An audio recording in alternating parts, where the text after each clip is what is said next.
অনেক দলের অনেক মতের মানুষ আজকে আপনারা একসাথে আমাদেরকে সমর্থন দিতে এসেছেন, ভালোবাসা জানাতে এসেছেন, সেই জন্য আপনাদের প্রতি অনেক অনেক কৃতজ্ঞতা। আমি রাজবাড়িতে প্রথম আসি আমার বিয়ের পরে, কারণ এই জায়গাটাই আমার শ্বশুর বাড়ি।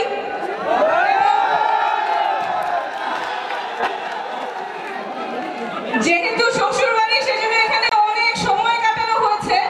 দেখেছি যে আপনারা কত সহজে একটা নতুন মানুষকে আপনারা আপন করে নিতে পারেন, কাছে টেনে নিতে পারেন, এবং আপনারা সবাই একটা অনেক বড় পরিবারের মতো একজন আরেকজনের খেয়াল রাখেন, একজন আরেকজনের দেখাশোনা করেন, বিপদের পাশে থাকেন। এই জন্যই বোধহয় ভালো মানুষের রাজবাড়ি বলা হয়, সহজ সরল মানুষের রাজবাড়ি, যারা একজন আরেকজনের বিপদের পাশে দাঁড়ায়। এবং এইটা সামনেও যাতে থাকে, আমরা সবাই সবার বিপদের পাশে থাকবো, সবাই সবাই বিপদে সাহায্য করব। যদিও রাজবাড়ি ভালো মানুষের এলাকা, রাজবাড়ি সবসময় বঞ্চিত। আপনাদের একটা ভালো হাসপাতাল নাই।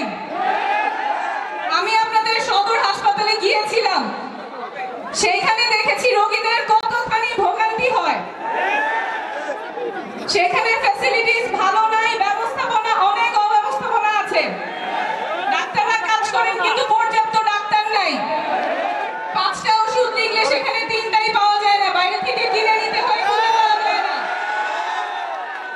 সরকারি হাসপাতালে টেস্ট অল্প সময় করা যায়, দুপুরের পর আর টেস্ট করা যায় না, বাইরে থেকে করতে হয়। কিছু হইলেই যাইতে হয় ফরিদপুর। কারো যদি স্ট্রোক হয়, হার্ট অ্যাটাক হয়, অ্যাক্সিডেন্ট করে, এইখানে চিকিৎসা নাই।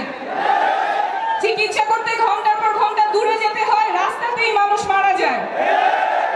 এই আমাদের 54 বছরের বাংলাদেশে এই স্বাস্থ্য ব্যবস্থা আমরা চাই না। জরুরি চিকিৎসা মানুষের যখন প্রয়োজন তখনই শুরু হবে, হাসপাতাল পর্যন্ত অপেক্ষা করতে হবে না। অ্যাম্বুলেন্সেই যাতে জরুরি চিকিৎসা শুরু হয়, সেই ব্যবস্থা আমাদের করা প্রয়োজন, সরকারিভাবে করা প্রয়োজন, যাতে যার যখন হার্ট অ্যাটাক হবে সে অ্যাম্বুলেন্সেই চিকিৎসা করতে করতে হাসপাতালে যাবে।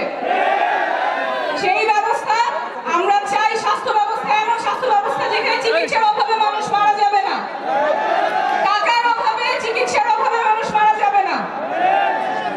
এইখানে আমি যখন রাজবাড়িতে আসি অনেকেই চিকিৎসার এটা সেটা নিয়ে আসেন। আমার মনে আছে শিরিন আপা আসছিলেন, উনি কয়েকদিন আগেই টেস্ট করাইছেন কিন্তু কাগজটা হারায় গেছে।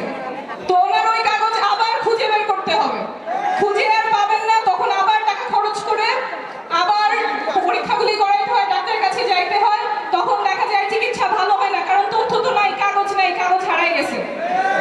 আমরা এমন স্বাস্থ্য ব্যবস্থা চাই যেখানে সবার স্বাস্থ্যের জন্য একটা ইলেকট্রনিক কার্ড থাকবে, ওই কার্ডে সব থাকবে, জন্ম থেকে মৃত্যু পর্যন্ত তার স্বাস্থ্যের কি কি সমস্যা ছিল, কখন কোন টিকা পাইছে, কখন কোন ওষুধ পাইছে, কখন কোন পরীক্ষা হয়েছে, সব এক জায়গায় থাকবে। সেটা আপনি বাংলাদেশের যেই হাসপাতালে যান, ডাক্তার আপনার ওইটা খুঁজে বের করতে পারবে, তাতে ডাক্তারও ভালো চিকিৎসা দিতে পারবে, আপনারও ভালো চিকিৎসা হবে।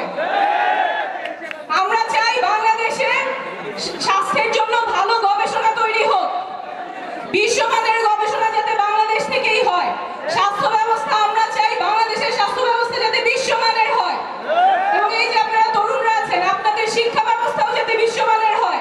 আপনারা তো কারো চেয়ে কম না, আপনাদের মেধা আছে, বুদ্ধি আছে, তাহলে আমাদের রাষ্ট্র থেকে কেন সেই সুযোগ দেওয়া হবে না যাতে আপনারা বিশ্বমানের শিক্ষিত হতে পারেন? আপনাদের কর্মসংস্থানের ব্যবস্থা কই? আপনাদের ছেলেমেয়েরা, সন্তানেরা এখানে অনেকে আছে, আফরিন আছে, সাকিব আছে, অনেকে আছে যারা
কিন্তু মানুষ যখন জাগে ইতিহাস বদলায়। আমরা ইতিহাস বদলে ছাড়বো। ধন্যবাদ। রাজবাড়ী জার্নাল, সারা বিশ্বে রাজবাড়ী।